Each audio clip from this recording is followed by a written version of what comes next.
तो hello everyone. तो आज रेन फिजियोलॉजी के इस चौथे वीडियो में हम लोग समझने का प्रयास करेंगे ग्लोमेरुलर स्ट्रक्चर को। ओके, और कैसा हमारा ग्लोमेरुलर फिल्ट्रेशन सिस्टम होता है उसको देखेंगे, और कैसे हमारा मॉलिक्यूल्स जो है ग्लोमेरुलर से फिल्टर होता है।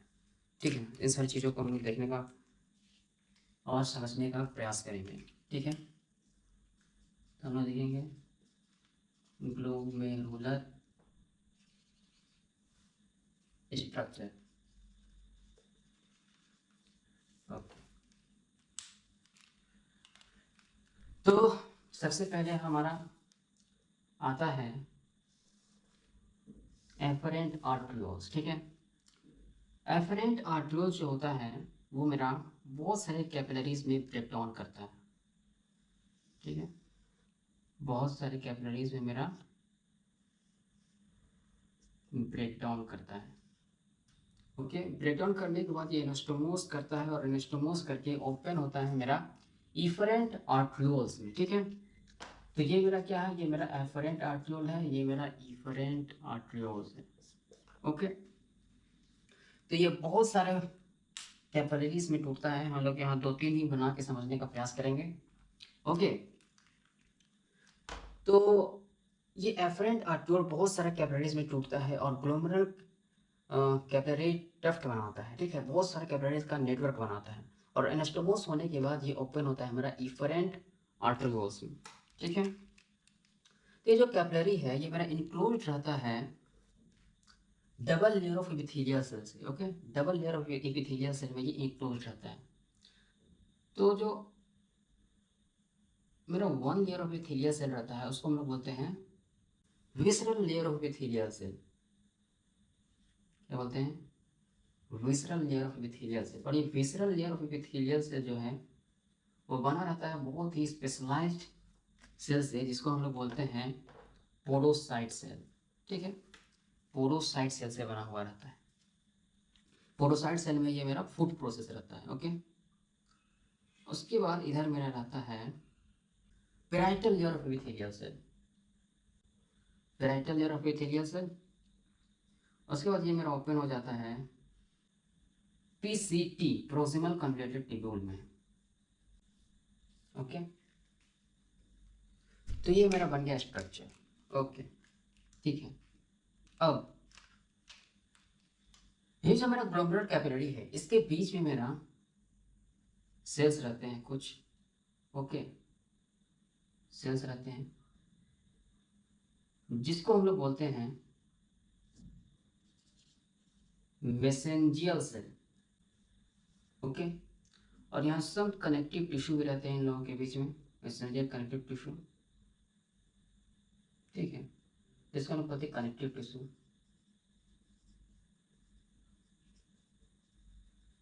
ओके, और ये दोनों को मिला के हम लोग बोलते हैं मेसेंजियम।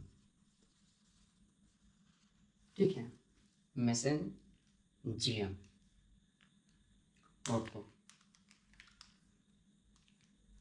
अब मेरा यहाँ पे रहता है जो मेरा कैपिलरी है, तो कैपिलरीज में मेरा रहता है इंडोथेलियल सेल। ठीक है, कैपिलरीज में मेरा रहता है इंडोथेलियल सेल्स। ठीक है,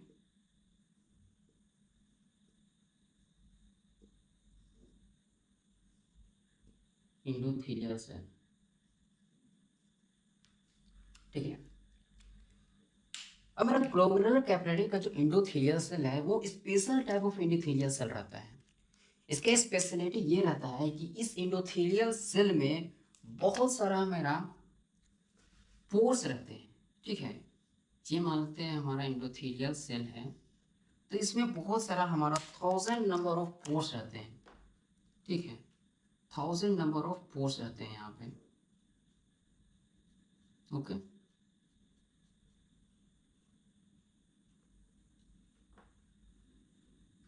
1000 नंबर ऑफ पोर्स रहते हैं यहाँ पे। इसीलिए जो है हम लोग इस इंडोथेलियल सेल को फेनिस्ट्रेटेड इंडोथेलियम सेल्स बोलते हैं। ठीक है, फेनिस्ट्रेटेड इंडोथेलियम सेल बोलते हैं। ओके, और ये जो पोर का मेरा साइज रहता है, ठीक है ना, इस पोर का जो मेरा साइज रहता है वो लगभग में रहता है 70 to 100 नैनोमीटर।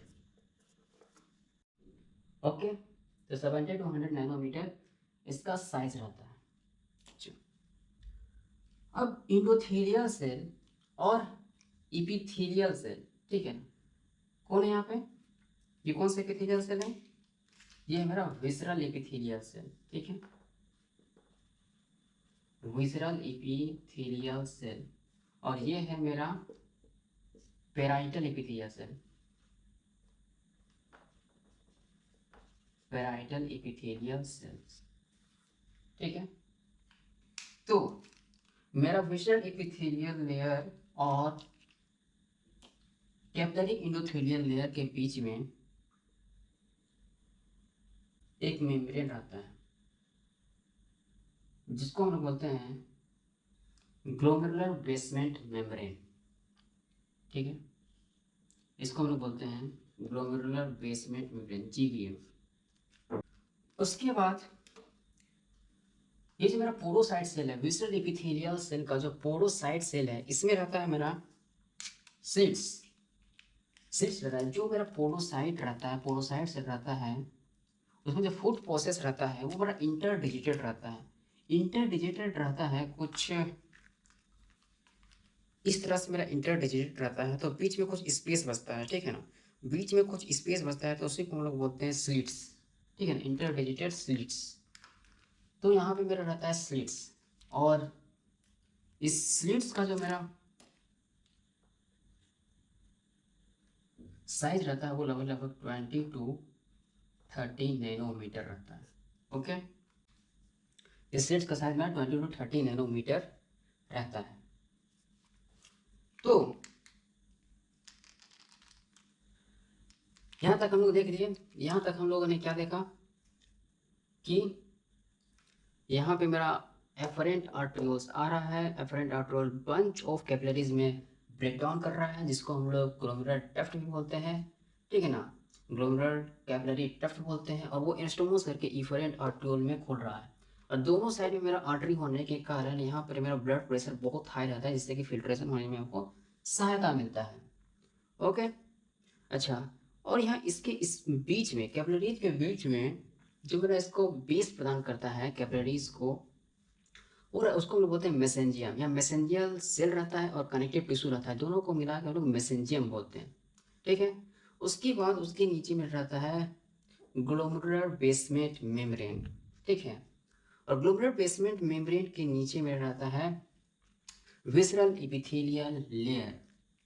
ओके, और यहाँ जो हम लोगों ने देखा कि जो मेरा ग्लोमेरुलर कैपिलरी का इंडोथेलियल सेल्स है वो मेरा फेनेस्ट्रेटेड इंडोथेलियल सेल रहता है, जिससे कि जो मेरा बना ही रहता है ताकि मेरा फिल्टरेशन के लिए स्पेस मिल सके, ठीक है। उसके बाद मेरा बेसमेंट मेम्ब्रेन आता है। उसके बाद मेरा आता है visceral epithelial layer. Visceral epithelial layer जो रहता है मेरा, उसके बीच में मेरा इंटरडिजिटेड स्लिट्स रहता है, और उस इंटरडिजिटेड स्लिट्स से ही मेरा फिल्टर मॉलिक्यूल्स आता है वो पास करता है।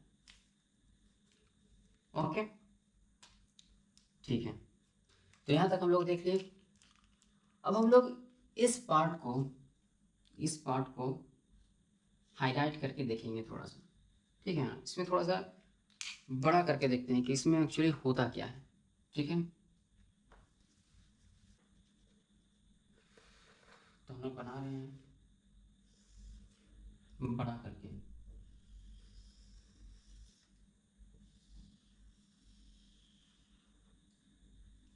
ये मेरा कैपिलरी है, ठीक है, कैपिलरी में मेरा है इंडोथेलियल सेल,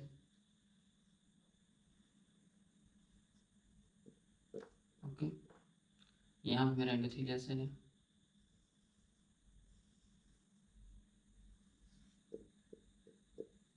ठीक है, यहाँ पे मेरा इंडोथेलियल सेल है।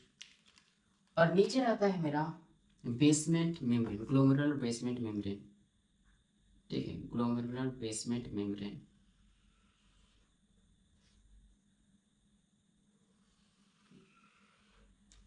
ठीक है। और ग्लोमेरुलर बेसमेंट मेम्ब्रेन के नीचे रहता है मेरा visceral layer of epithelial cell. ठीक है, visceral layer of epithelial cell.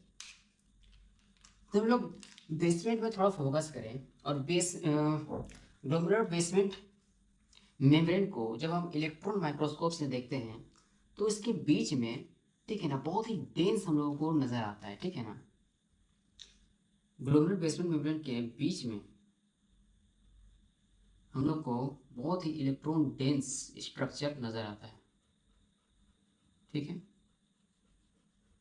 बहुत ही डेंस इलेक्ट्रॉन डेंस स्ट्रक्चर नजर आता है, इसीलिए हम लोग इसको बोलते हैं लैमिना डेंसा। ठीक है ना, इस 20 वाले स्ट्रक्चर को हम लोग बोलते हैं लैमिना डेंसा। और इसके दोनों साइड में, ऊपर और नीचे में, इलेक्ट्रॉन ल्यूसेंट मिलता है हम लोग को। यहाँ पे इलेक्ट्रॉन डेंस स्ट्रक्चर देखता है तो दोनों साइड में हम लोग को इलेक्ट्रॉन ल्यूसेंट मिलता है। तो उसी लिए हम लोग उसको बोलते हैं lamina RERA. Lamina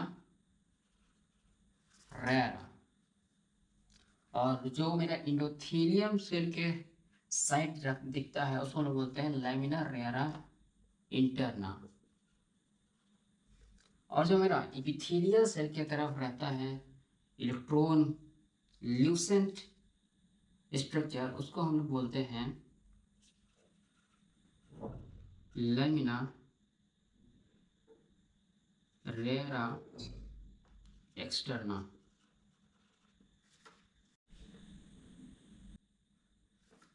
lamina RERA externa. ठीक है, तो मेरा ग्लोमेरुलर बेसमेंट मेम्ब्रेन में ये 3 लेयर का स्ट्रक्चर हम लोगों को देखने को मिलता है। ठीक है, अच्छा,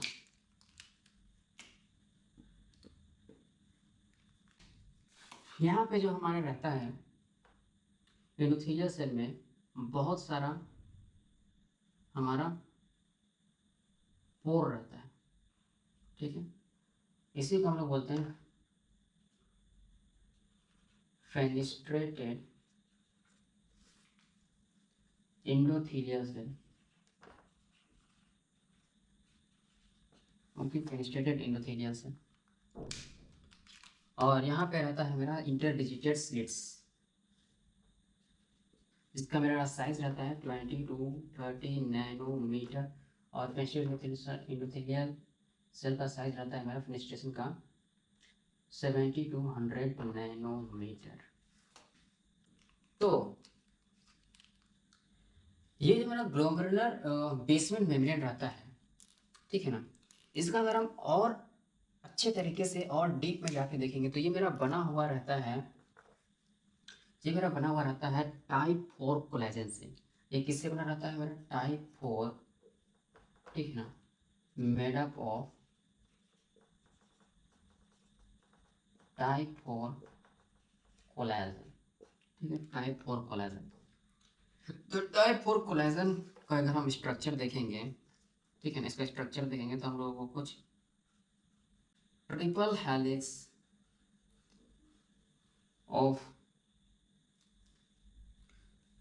पेप्टाइड चैन देखने को मिलेगा। ठीक है ना, पेप्टाइड चैन का 3 हेलिक्स स्ट्रक्चर देखने को मिलेगा। ठीक है ना, तो इसको हम लोग बोलेंगे टाइप 4 कोलेजन।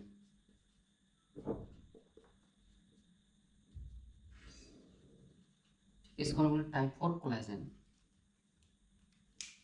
और ये जो मेरा 3 स्ट्रक्चर यहाँ पे दिख रहा है इसको हम बोलते हैं ग्लोब्यूलर नॉन कोलेजिनस स्ट्रक्चर। इसको हम बोलते हैं ग्लोब्यूलर नॉन कोलेजिनस स्ट्रक्चर। ठीक है ना, ये ग्लोब्यूलर नॉन कोलेजिनस स्ट्रक्चर जो होता है वह बहुत ही इंपॉर्टेंट होता है पैथोलॉजी के लिए, अगर हम देखेंगे, क्योंकि हमारे बॉडी में ये क्या बोलते हैं, ग्लोब्यूलर नॉन कोलेजिनस स्ट्रक्चर के अगेंस्ट में एंटीबॉडी बन जाता है। ठीक है, अगेंस्ट में एंटीबॉडी बन जाता है और ये जो है वो डिजीज को पैदा करता है। ठीक है। तो ये जो हमारा एंटीबॉडी बनता है इसको हम लोग बोलते हैं anti glomerular basement membrane antibody. ठीक है। अच्छा, ये जो मेरा टाइप 4 कोलेजन है, ठीक है ना, ये मेरा लंग्स में प्रेजेंट रहता है, सेम टाइप 4 कोलेजन। ठीक है, मेरा लंग्स में यदि हम देखेंगे, ठीक है, तो लंग्स में भी मेरा यही टाइप 4 कोलेजन प्रेजेंट रहता है और उसमें भी यही globular non collagenous structure present रहता है। तो अगर इस एंटीबॉडी बनता है और मेरा लंग्स में भी इफेक्ट डालता है, ठीक है ना, लंग्स में भी अगर इफेक्ट डालता है ये एंटीबॉडी, तो मेरा डिजीज जो है वो दोनों में एक साथ दिखता है। तो जब मेरा लंग्स और किडनी दोनों इफेक्ट होता है सेम टाइप ऑफ एंटीबॉडी से, ठीक है ना, तो उसको हम लोग बोलते हैं good पाचर syndrome. Good पाचर syndrome. Okay, तो ये मेरा पैथोलॉजिकल कंडीशन होता है। अच्छा,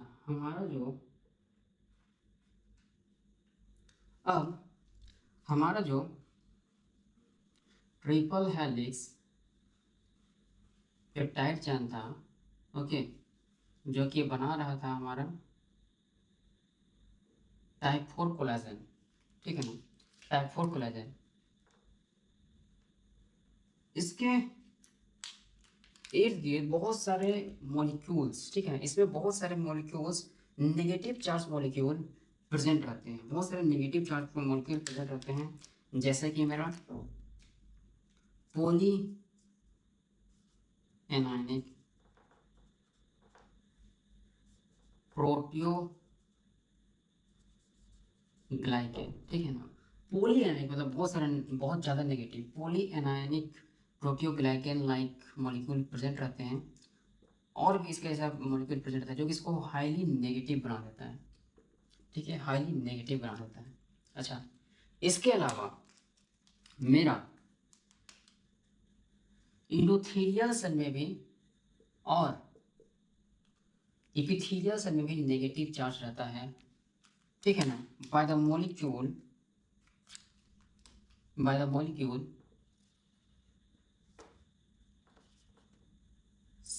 सियालो ग्लाइकोप्रोटीन, ठीक है ना, सियालो ग्लाइकोप्रोटीन जो रहता है वो नेगेटिवली चार्ज मॉलिक्यूल रहता है और प्रेजेंट रहता है मेरा एंडोथेलियल और एपिथेलियल सेल में, और एंडोथेलियल और एपिथेलियल सेल को भी मेरा नेगेटिवली चार्ज बना देता है। ठीक है, नेगेटिवली चार्ज कर देता है। तो अब हम लोग देखते हैं कि किसी भी मॉलिक्यूल को, ठीक है, किसी भी मॉलिक्यूल को पार होने के लिए उसको दो बैरियर का सामना करना पड़ता है, ठीक है ना। एक जो बैरियर है वो मेरा है साइज बैरियर, और दूसरा जो बैरियर है वो मेरा charge barrier. Okay, charge barrier.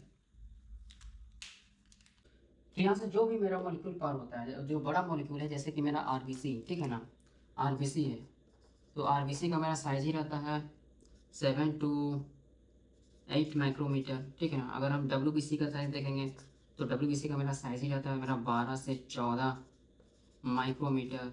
Platelet देखेंगे, प्लेटलेट का साइज देखेंगे तो उसका साइज ही रहता है मेरा लगभग 1 to 2 माइक्रोमीटर। तो ये सब बड़े मॉलिक्यूल है, तो ये सब मेरा फिल्टर ऐसा नहीं हो पाता क्योंकि इसका साइज है वो पोर के साइज से बड़े होते हैं, ठीक है ना। जो प्लाज्मा प्रोटीन रहता है उसमें भी मेरा प्लाज्मा प्रोटीन जो होता है वो मेरा फिल्टर नहीं होता है क्योंकि वो साइज में बड़े होते हैं। और एल्ब्यूमिन जो होता है, एल्ब्यूमिन वो मेरा साइज में लगभग स्पोर के साइज का ही होता है, छोटा होता है, लेकिन ये भी जो है हमारा फिल्टर नहीं होता है क्योंकि ये मेरा नेगेटिवली चार्ज रहता है, और नेगेटिवली चार्ज रहता है इसलिए ये रिपेल कर दिया जाता है, ठीक है ना, इसलिए ये रिपेल कर दिया जाता है। इसका अगर आप लोग एक्सपेरिमेंट में हम लोग देख सकते हैं इलेक्ट्रॉन के थ्रू, इलेक्ट्रॉन के सहारे हम लोग इस साइज और चार्ज का फिल्टरेशन देख सकते हैं, ठीक है ना, कि कैसे इफेक्ट कर रहा है। हम लोग साइज लेते हैं और चार्ज लेते हैं। चार्ज में हम लोग पॉजिटिव चार्ज लेंगे, नेगेटिव चार्ज लेंगे और न्यूट्रल लेंगे, ठीक है। तो देखते हैं कि डेक्स्ट्रॉन का साइज जैसे जैसे बढ़ाते हैं वैसे वैसे फिल्ट्रेशन कम होते जाता है, और जैसे जैसे हम लोग पॉजिटिव चार्ज डालते हैं तो फिल्ट्रेशन ज़्यादा होता है, नेगेटिव चार्ज डालते हैं तो फिल्ट्रेशन नहीं हो पाता है, ठीक है ना, और न्यूट्रल में भी फिल्ट्रेशन हो जाता है। तो इस तरह से हम लोग बाय एक्सपेरिमेंट डेक्स्ट्रॉन के सहारे देख सकते हैं इस फिल्ट्रेशन का, कि फिल्ट्रेशन हमारा कैसा हो रहा है, ठीक है। ओके, तो यहाँ तक हम लोग समझ गए। ये जो हमारा फिल्ट्रेशन बैरियर है उसमें दो तरह का बैरियर रहता है, साइज बैरियर रहता है और चार्ज बैरियर रहता है, ठीक है। उसके ऊपर हम लोग यहाँ पे मेरा मैसेंजियन सेल भी होता है, मैसेंजियल सेल भी होता है, और एक कनेक्टिव टिश्यू भी होता है, ठीक है। तो जो मैसेंजियल सेल होता है ना, मैसेंजर सेल होता है उसका भी बहुत सारे प्रॉपर्टीज़ होते हैं, जैसे कि वो कॉन्ट्रैक्ट कर सकता है, वो फेगोसाइट कर सकता है, ओके। उसके बाद अगर ये इरिटेट होता है, मेरा मैसेंजियम सेल अगर इरिटेट होता है तो बहुत सारे बायोलॉजिकल प्रोडक्ट निकालता है, बायोलॉजिकल प्रोडक्ट प्रोड्यूस करता है जो कि मेरा इन्फ्लेमेशन कर देता है, ठीक है ना। उसके बाद ये मैसेंजियम सेल जो होता है वो प्रोलिफरेट भी करता है, ठीक है ना। तो ये सब कैरेक्टर होता है मैसेंजियम सेल का भी, ठीक है। हम लोगों ने क्या क्या देखा, हम लोगों ने ग्लोमेरुलर का स्ट्रक्चर देखा, उसके बाद जो फिल्ट्रेशन सिस्टम है उसको थोड़ा सा हम लोग बड़ा करके देखें कि फिल्ट्रेशन सिस्टम कैसे बनता है। तो आज हम लोग यहीं तक देखते हैं, आगे फिर देखेंगे, तब तक के लिए थैंक यू।